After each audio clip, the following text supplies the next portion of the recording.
Hello, नमस्कार साथियों। स्वागत है आपके हमारे चैनल संस्कृत चेतना ऑफ़िशियल। तो हमने यूट्यूब पर एक नई पहल करी है, जिसके अंदर आपको निःशुल्क संस्कृत के जितने भी चैप्टर हैं वो आपको उपलब्ध होंगे। अगर आप भी किसी परीक्षा की तैयारी कर रहे हैं और आपको लगता है कि आपकी संस्कृत आपकी समस्या है, तो आप हमारे साथ में जुड़िए। आपके लिए संस्कृत बहुत ही सरल लगने लगेगी। तो आज हम हमारी पहली क्लास शुरू करेंगे और जो पहला हमारा क्लास रहेगी वो है महेश्वर सूत्र। संस्कृत सीखने के लिए जो आधार है वो महेश्वर सूत्र है। तो बिना समय गवाए शुरू करते हैं आज का हमारा चैप्टर, जिसका नाम है महेश्वर सूत्र। इस वीडियो के अंदर हम देखेंगे महेश्वर सूत्र क्या होते हैं, अनुबंधन क्या होते हैं, प्रत्याहार क्या होते हैं, इनका महत्व क्या और उपयोग क्या है। तो चलिए शुरू करते हैं। सबसे पहले देखिए, इस वीडियो के अंदर हम क्या क्या पढ़ेंगे। हम पढ़ेंगे कि महेश्वर सूत्र क्या होते हैं, इनकी उत्पत्ति कैसे हुई, पाणिनि ने इनका उपयोग कैसे किया, क्यों किया, और प्रत्याहार क्या है, कैसे बनते हैं, अनुबंधन का रहस्य क्या है। ये सारी जानकारी हम इसी वीडियो के अंदर पढ़ेंगे। अगर आप किसी भी परीक्षा किसी भी एग्ज़ाम की तैयारी कर रहे हैं जिसके अंदर आप आरपीएससी, रीट, सीटीईटी मतलब केवीएस, एनवीएस जितने भी प्रकार के एग्ज़ाम हैं और उनके अंदर अगर संस्कृत है तो ये क्लास आपके लिए बहुत उपयोगी रहने वाली है। तो आप हमारे साथ में जुड़िए।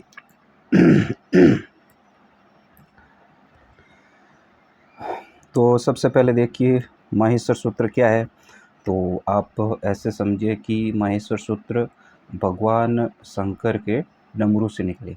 कहा जाता है कि महर्षि पाणिनि बचपन के अंदर पढ़ाई के अंदर बहुत कमज़ोर थे, तो उन्होंने अपनी पढ़ाई को सीखने के लिए भगवान शिव की आराधना करी और भगवान शिव ने प्रसन्न होकर अपने डमरू से जो कुछ ध्वनियाँ निकाली, जिन्हें दिव्य ध्वनि भी कहा जाता है, जिन्हें महेश्वर सूत्र भी कहा जाता है, जिन्हें शिव सूत्र जाल भी कहा जाता है।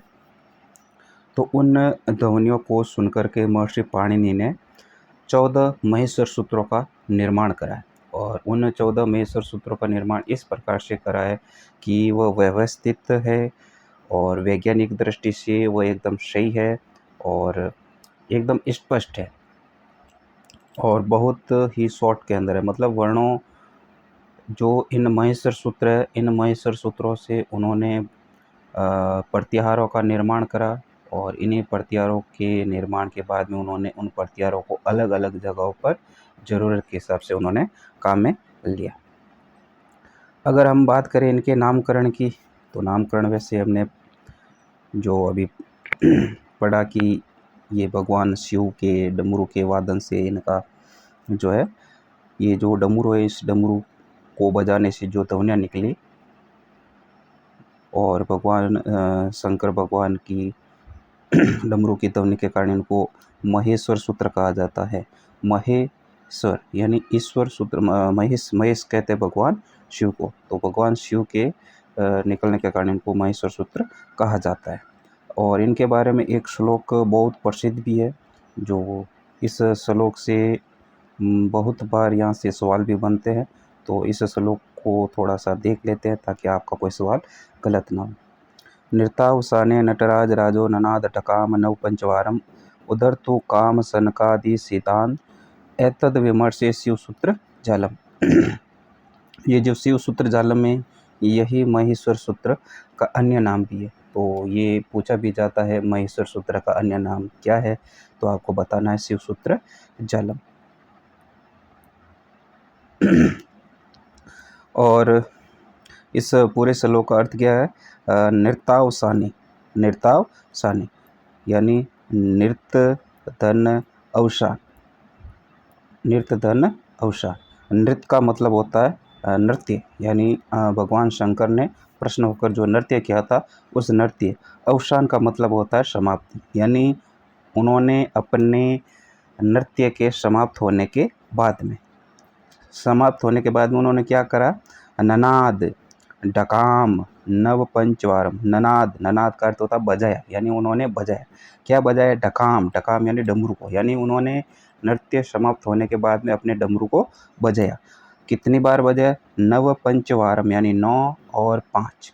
कितनी बार बजाया? 9 और 5, यानी 9 बार, पहले 9 बार बजाया, उसके बाद में थोड़े से रुके और 5 बार और बजाया। तो उन्होंने अपने डमरू को 9 और 5 बार बजाया। उधर तू काम यानी संतुष्ट किया या कल्याण किया। किनका कल्याण किया? सनकादि सिद्धांत। सनकादि का मतलब होता है जो सनकादि ऋषि है, उनके कल्याण के लिए।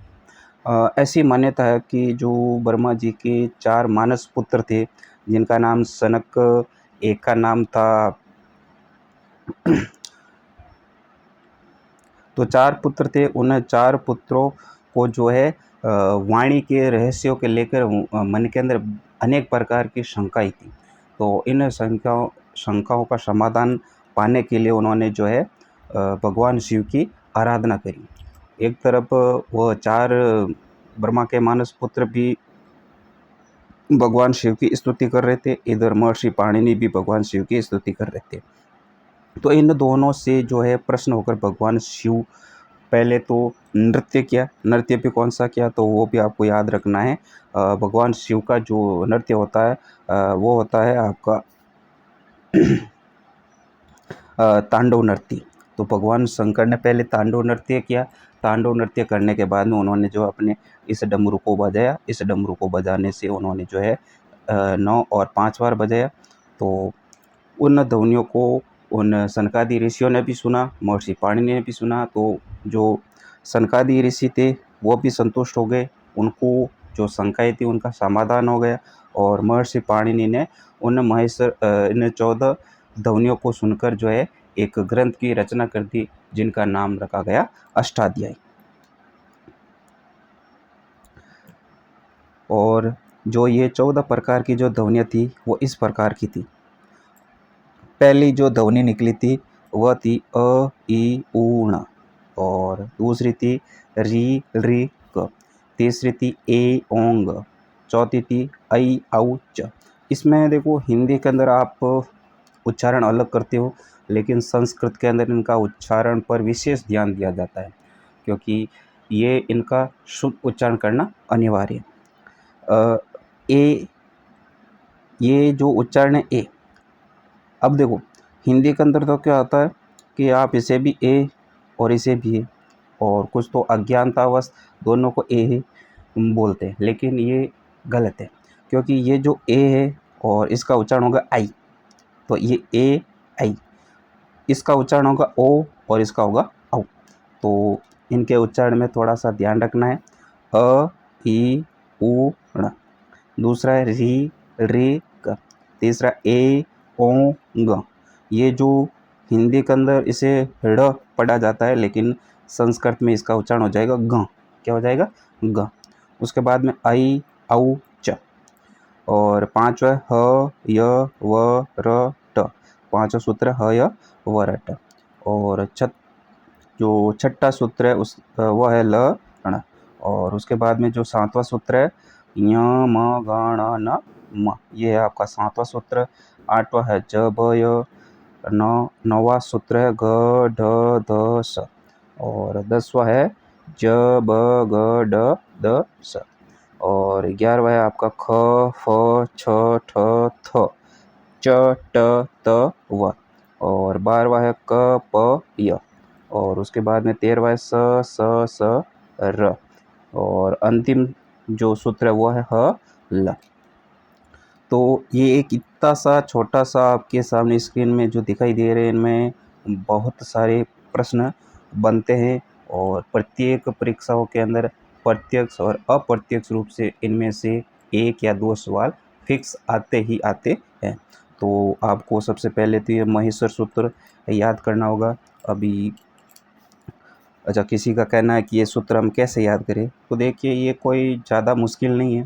आप डेली 1-2 बार इनका प्रैक्टिस, मतलब बार-बार इनको बोलते रहिए, याद हो जाएंगे।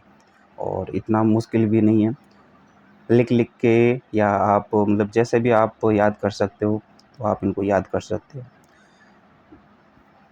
अब देखिए, अब इसमें जो हमारा 1 से लगाकर 4 तक, ये जो 4 महेश्वर सूत्र है, ये इन चारों महिसर सूत्र के अंदर हमारे सारे स्वर इसके अंदर आ जाते हैं। अब देखिए, इसमें हिंदी के अंदर हमारे स्वर होता है अ, आ, ई, इस प्रकार से, मतलब ह्रस्व भी होता है, दीर्घ भी होता है। ये संस्कृत में भी होता है, लेकिन आपको एक विशेष ध्यान रखना है। अगर आपको परीक्षा में पूछ ले महेश्वर सूत्र, क्या पूछ ले? महेश्वर सूत्र। और अगर महेश्वर सूत्र ना पूछे तो यहाँ पर महर्षि पाणिनि का भी नाम ले सकते हैं। महर्षि पाणिनि के अनुसार कितने स्वर होते हैं, तो अब आपको बताने 9। वैसे तो जो स्वर होते हैं उन स्वरों की संख्या होती है 13। कितनी होती है? 13। वैसे स्वर कितने होते हैं? 13। लेकिन जो महर्षि पाणिनि है उनके अनुसार स्वर की संख्या कितनी होती है? 9। तो इस बात का विशेष ध्यान रखना है। और ये भी आपको याद रखना है कि पहले, दूसरे, तीसरे और चौथे, इन 4 सूत्रों के अंदर ही आपका क्या होगा? ये सारे स्वर होंगे। तो ये भी आपसे पूछा जा सकता है कि महर्षि पाणिनि ने महेश्वर सूत्रों में कितने सूत्र के अंतर्गत जो है कितने सूत्रों के अंदर जो है स्वरों को शामिल किया गया है, तो आपको ध्यान रखना है 4। अब देखिए, हम इस महेश्वर सूत्रों को थोड़ा विस्तार से समझते हैं। देखिए, पहला है अ, ई, उ, न। तो आपसे पूछा जा सकता है कि पहला महेश्वर सूत्र कौन सा है, तो आपको याद रखना अ, ई, उ, न। अब इसके अंदर ये जो ण है, अंतिम जो व्यंजन, ये इत संज्ञक है। ये क्या है? इत संज्ञक। अब इत संज्ञक क्या होता है? तो इत संज्ञक आपको याद रखना है कि ये सिर्फ संकेत के लिए, ये सिर्फ संकेत के लिए, जब महर्षि पाणिनि जब प्रत्याहार का निर्माण करेंगे तो यहाँ पर ये संकेत देगा। जैसे उदाहरण के लिए समझ लेते हैं, जैसे महर्षि पाणिनि ने एक प्रत्याहार बनाया था अण। अब ये जो अण प्रत्याहार है, ये किनसे बना है? तो देखिए, प्रत्येक सूत्र के जो ये पहला वर्ण है, अब जरूर नहीं पहला, आप दूसरे को भी ले सकते हो, तीसरे को भी ले सकते हो। तो जैसे मान लो इन्होंने अ लिया और उसके बाद में लिया ण, तो अ और न, तो ये हो गए अ न। अब ये जो अण बना है, ये है आपका प्रत्याहार। ये क्या है? आपका प्रत्याहार। अब ये जो प्रत्याहार है, ये तो इसका शॉर्ट रूप हो गया, संक्षिप्त रूप हो गया। लेकिन अण प्रत्याहार के अंदर हमारे कौन कौन से वर्ण आएंगे? तो इसमें आपको याद रखना अ, ई और उ। अब ये जो ण है, इस ण को हमें जो है इसमें शामिल नहीं करना है। क्यों नहीं करना है? क्योंकि ये तो क्या है? इत संज्ञक है। तो इत संज्ञक को महर्षि पाणिनि ने जो है इन वर्णों को बाहर रखा, इन वर्णों से बाहर रखा है। तो आपको जितने भी पीछे ये जो हलंत दिख रहे हैं, चाहे क हो, च हो, ण हो, य हो, श हो, य हो, ल हो, व हो, ये जितने भी आपको पीछे जो हलंत व्यंजन दिख रहे हैं, ये सारे के सारे इत संज्ञक है। यानी हम इसको जो है इन वर्णों के अंदर इनको शामिल नहीं करेंगे। तो आपको समझ में आ गया होगा, ऐसी उम्मीद करता हूँ मैं। तो पहला महेश्वर सूत्र के अंदर आपको याद रखना है कि इसमें 3 है, अ, ई, उ। तो ये तीनों के तीनों आपके क्या है? स्वर है। ये तीनों के तीनों क्या है? स्वर।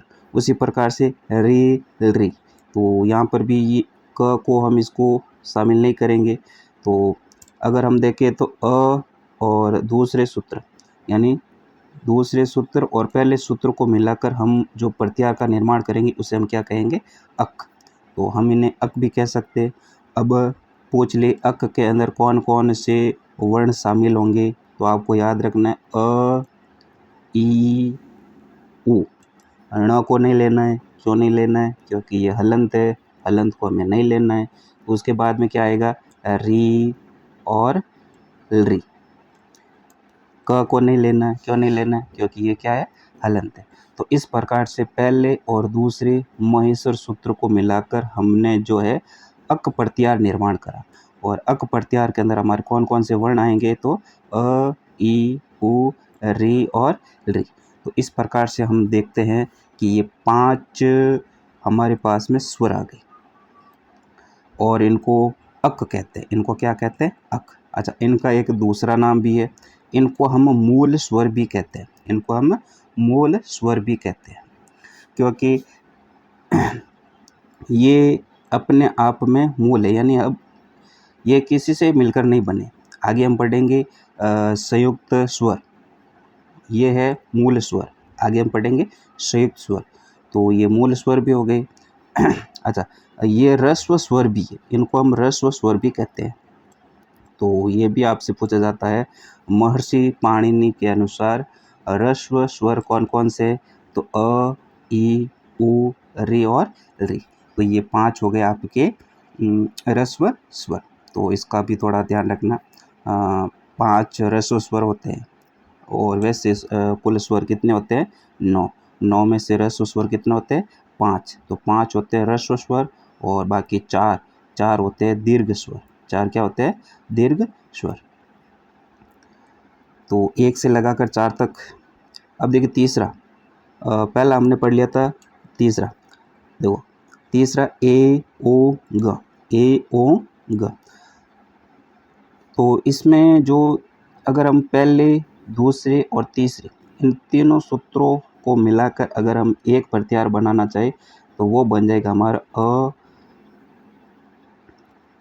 ग।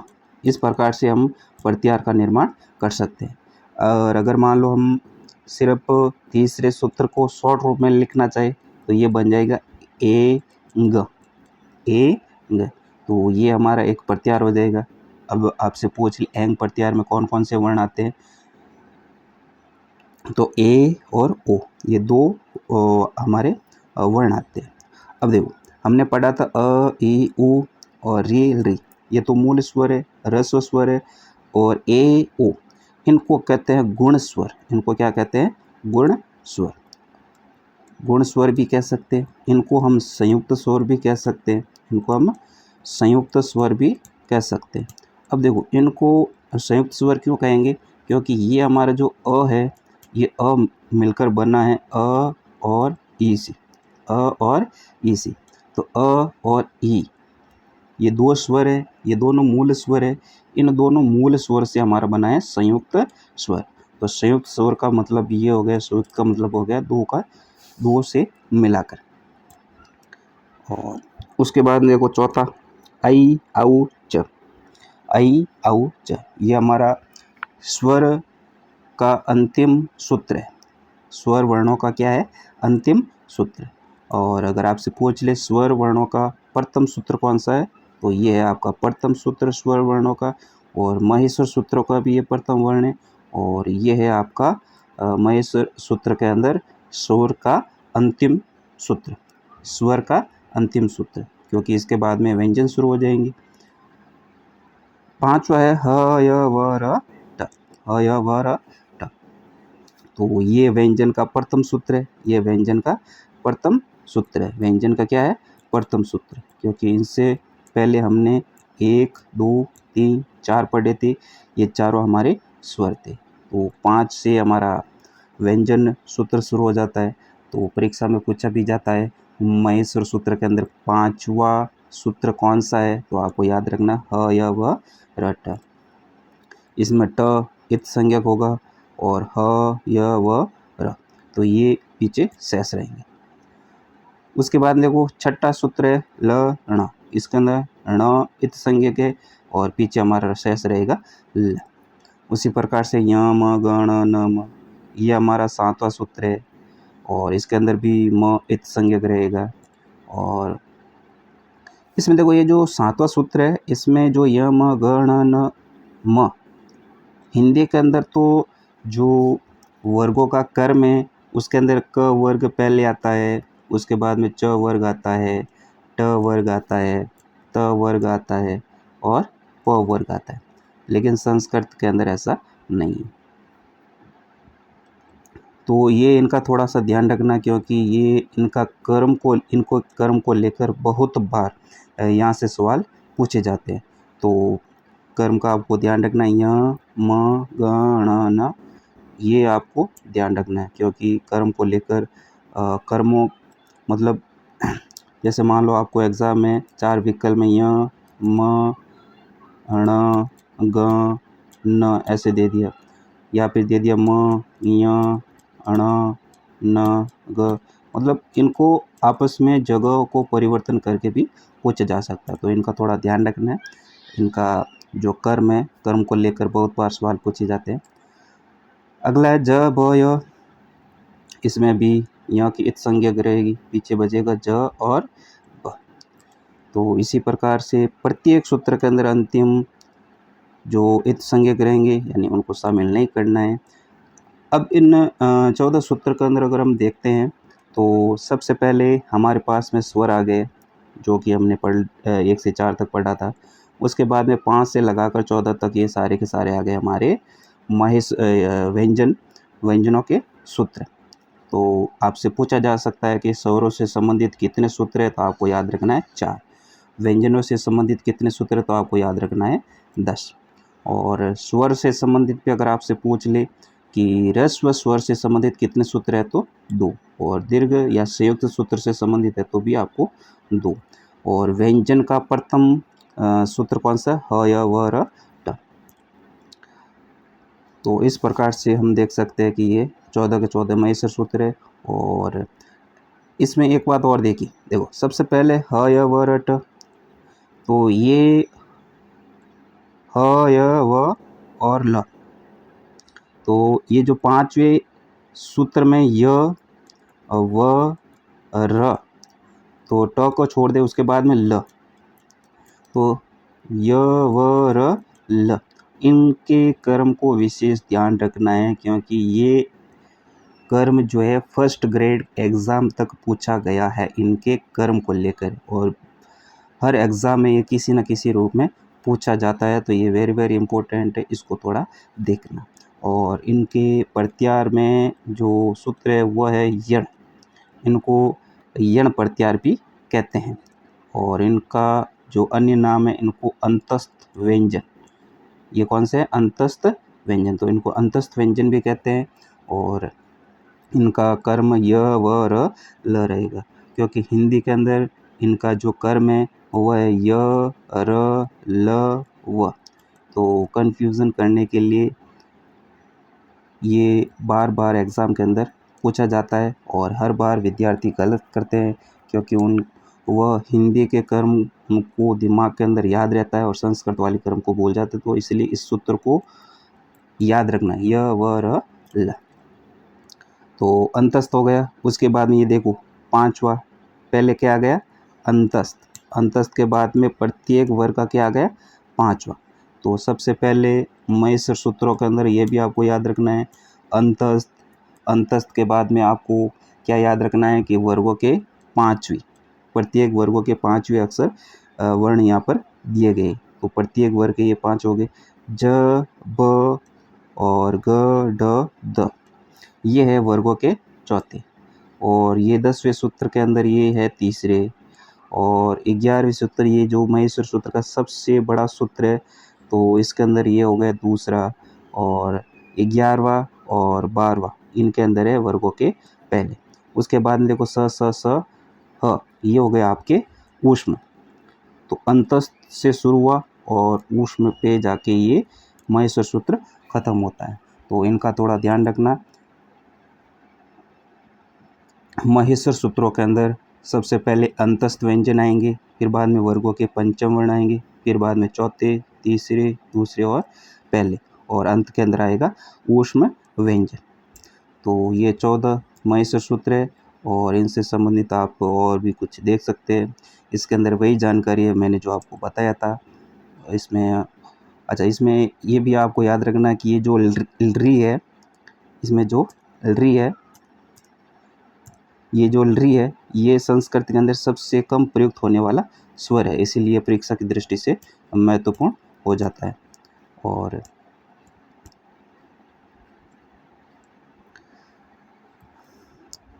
ये तीसरा, ये चतुर्थ महेश्वर सूत्र है, इसमें आप देख लेना। और इसकी अगर आपको टेलीग्राम PDF चाहिए तो इसकी जो PDF है आपको हमारे टेलीग्राम सूत्र पे टेलीग्राम चैनल पे मिल जाएगी। आप वहाँ से डाउनलोड करके और इनको अच्छे से पढ़ सकते हो, और आपकी जो भी डाउट है आप पूछ सकते हो। ये वीडियो आपको कैसी लगी कमेंट ज़रूर करें, लाइक ज़रूर करें, अपने साथियों के साथ में शेयर ज़रूर करें।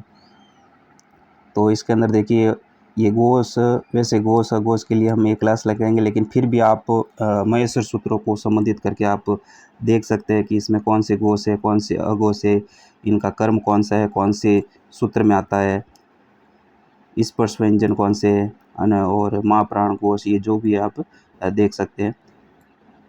और ये नवम सूत्र हो गया।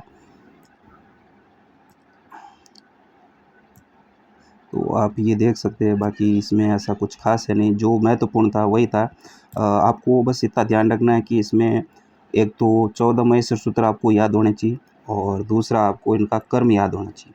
बस ये 2 ही प्रश्न जो है ज़्यादा से ज़्यादा पूछे जाता है, और सबसे ज़्यादा पूछा जाता है इनके कर्म को लेकर, यानी इनके कर्म पहला कौन सा है, 7वां कौन सा है, 5वां कौन सा है, छठा कौन सा है। तो इस प्रकार से आपसे पूछा जा सकता है। बाकी तो इसमें ज़्यादा कुछ है नहीं। हाँ, एक ये चीज़ है कि इनमें जो अनुबंधन यानी जो इत संज्ञक वर्ण है, इनकी संख्या कितनी है, तो आपको याद रखना है कि इनकी संख्या है 14। इनकी संख्या कितनी है? 14 है। और कौन-कौन से वर्ण हैं, तो अगर आपको महेश्वर सूत्र याद है तो आप आराम से बता दोगे, क्योंकि इनका अंतिम वर्ण ही क्या होता है? इत संज्ञक होता है।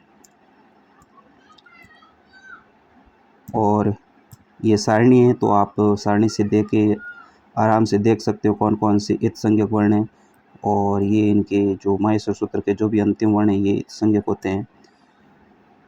और महेश्वर सूत्रों की संख्या 14 होती है, और 14 होती है इसलिए ये अनुबंधन यानी इत संज्ञक भी 14 होंगे। लेकिन इसमें आपको याद रखना है कि ये जो ण और ये ण, इनका 2 बार प्रयोग हुआ है, इनका 2 बार प्रयोग हुआ है, इसलिए इनको अगर एक ही बार काउंट करें तब तो संख्या होगी 13, और नहीं तो फिर होगी 14।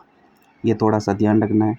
और इसमें एक ये जो ह है, ये भी, इसका भी 2 बार प्रयोग हुआ है, एक तो आपके 5वें सूत्र में और एक 14वें सूत्र में। बाकी वही है, अनुबंधन यानी इत संज्ञक क्या है, मैंने पहले ही बता दिया था कि जो अंतिम वर्ण है उन्हीं को हम इत संज्ञक कहते हैं, और इत संज्ञक को जो है इनमें गिना नहीं जाता है। और चले आज के अभ्यास में, चलो हम यहाँ पर कुछ अभ्यास प्रश्न सॉल्व करेंगे, और आपके इनमें से कितने सही हो रहे हैं ये आप कमेंट बॉक्स में ज़रूर लिखिए। 10 प्रश्न हैं, तो 10 में से आप बताइए आपके 5 सही हो रहे हैं, 6 सही हो रहे हैं, 10 सही हो रहे हैं।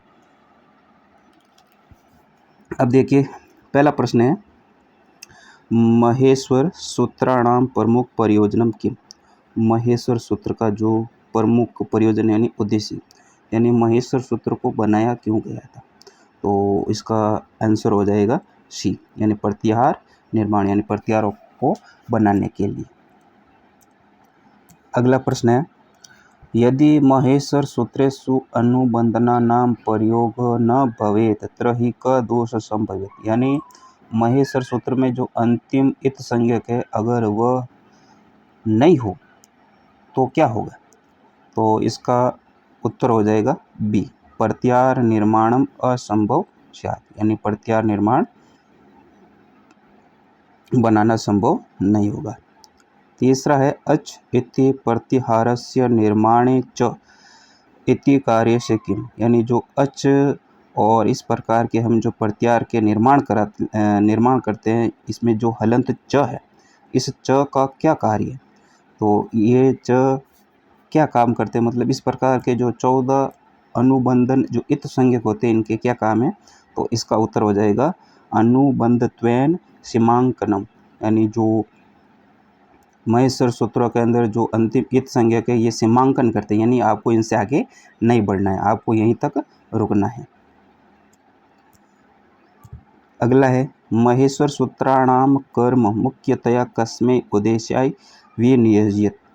यानी महेश्वर सूत्रों का जो मुख्यतः जो उद्देश्य है, कर्मों का जो उद्देश्य है वो क्या है, तो आपको याद रखना, इसमें उत्तर हो जाएगा सी, प्रत्याहार व्यवस्थापन के लिए इनका जो है उचित कर्म रखा गया है।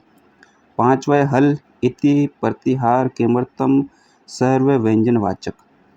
तो हल, ये हल का मतलब होता है व्यंजन वर्ण, तो ये व्यंजन वर्ण किसके लिए है, तो ये आपको याद रखना है माहेश्वर सूत्र के कर्म के अनुसार। अगला प्रश्न है अनुबंधनस्य प्रमुख कार्यम किम। जो अनुबंधन यानी जो इत संज्ञक होते हैं उनका जो प्रमुख कार्य है वो होता है संकेत प्रदान करना। यानी माहेश्वर सूत्रों के निर्माण में यानी उनको बताना है कि आपको यहाँ तक इसको शामिल करना है। जैसे अ और च, तो अच, तो ये च बताएगा कि आपको अ से शुरू होना है और इनके बीच में जितने भी हलंत वर्ण आते हैं उनको छोड़ना है और आपको च तक जितने भी वर्ण आते हैं उनको शामिल करना है। जैसे अ, ई, उ, ण, री, ऋ, क, ए, ओ, ग, आई, औ, च।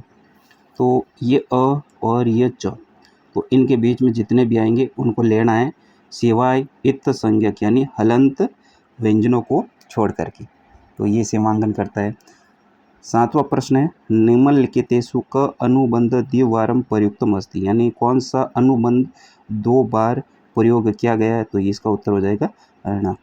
और अगर पूछ ले कौन सा व्यंजन वर्ण 2 बार प्रयुक्त हुआ है, तब आपको याद रखना है ह, क्योंकि हमने पढ़ा था एक तो 5वें सूत्र के अंदर और एक 14वें सूत्र के अंदर हमने इसका 2 बार प्रयोग पढ़ा था। 5वें सूत्र के अंदर हमने पढ़ा था ह, य, व, र, ट और 14 के अंदर हमने पढ़ा था ह और ल। तो यहाँ पर भी ह है और यहाँ पर भी ह, यानी इनका 2 बार प्रयोग हुआ है। 8वां प्रश्न है महेश्वर सूत्र वर्णानाम विन्यासकस्य प्रमाणम अस्ति। यानी महेश्वर सूत्र का जो विन्यास है ये किसका प्रमाण है, तो ये है आपके वैज्ञानिक व्याकरण व्यवस्था यानी बी, ये इसका सही आंसर हो जाएगा। उसके बाद में देखिए 9वां अच तथा हल प्रतिहारे मूल भेदक। अच का मतलब क्या होता है और हल का मतलब क्या होता है, तो इसका आंसर हो जाएगा सी। यानी एक तो है आपका स्वर है और दूसरा है आपका व्यंजन, तो इसका सी आंसर हो जाएगा। अच का मतलब स्वर, हल का मतलब व्यंजन। और आज का अंतिम सवाल है पाणिनिना माहेश्वर सूत्राणि किमर्थ स्वीकृतानि। यानी माहेश्वर सूत्रों का क्यों स्वीकार किया था महर्षि पाणिनि ने, तो इसका उत्तर हो जाएगा बी, यानी व्याकरणस्य लाघवाय तथा प्रतिहार निर्माणाय। यानी व्याकरण को छोटा रूप देने के लिए और प्रतिहार का निर्माण करने के लिए। तो इस प्रकार से हमारे 10 प्रश्न पूरे हुए। तो आप अपने कमेंट में बताइए कि आपके 10 में से कितने सही हुए और बाकी आपको ये क्लास कैसी लगी, इसमें और क्या क्या बदलाव कर सकते हैं और आपको अगली क्लास कौन सी चाहिए, तो इसके बारे में आप कमेंट कर दीजिए ताकि उस टॉपिक को लेकर मैं आपके सामने सरल शब्दों में आपको समझाने का प्रयास कर पाऊँ। तो अगर आपको ये वीडियो अच्छा लगा तो लाइक करें, अपने मित्रों के साथ में शेयर करें, कमेंट करें और वीडियो को सब्सक्राइब करें। चलो धन्यवाद, मिलते हैं अगली वीडियो के अंदर। जय हिंद, जय भारत।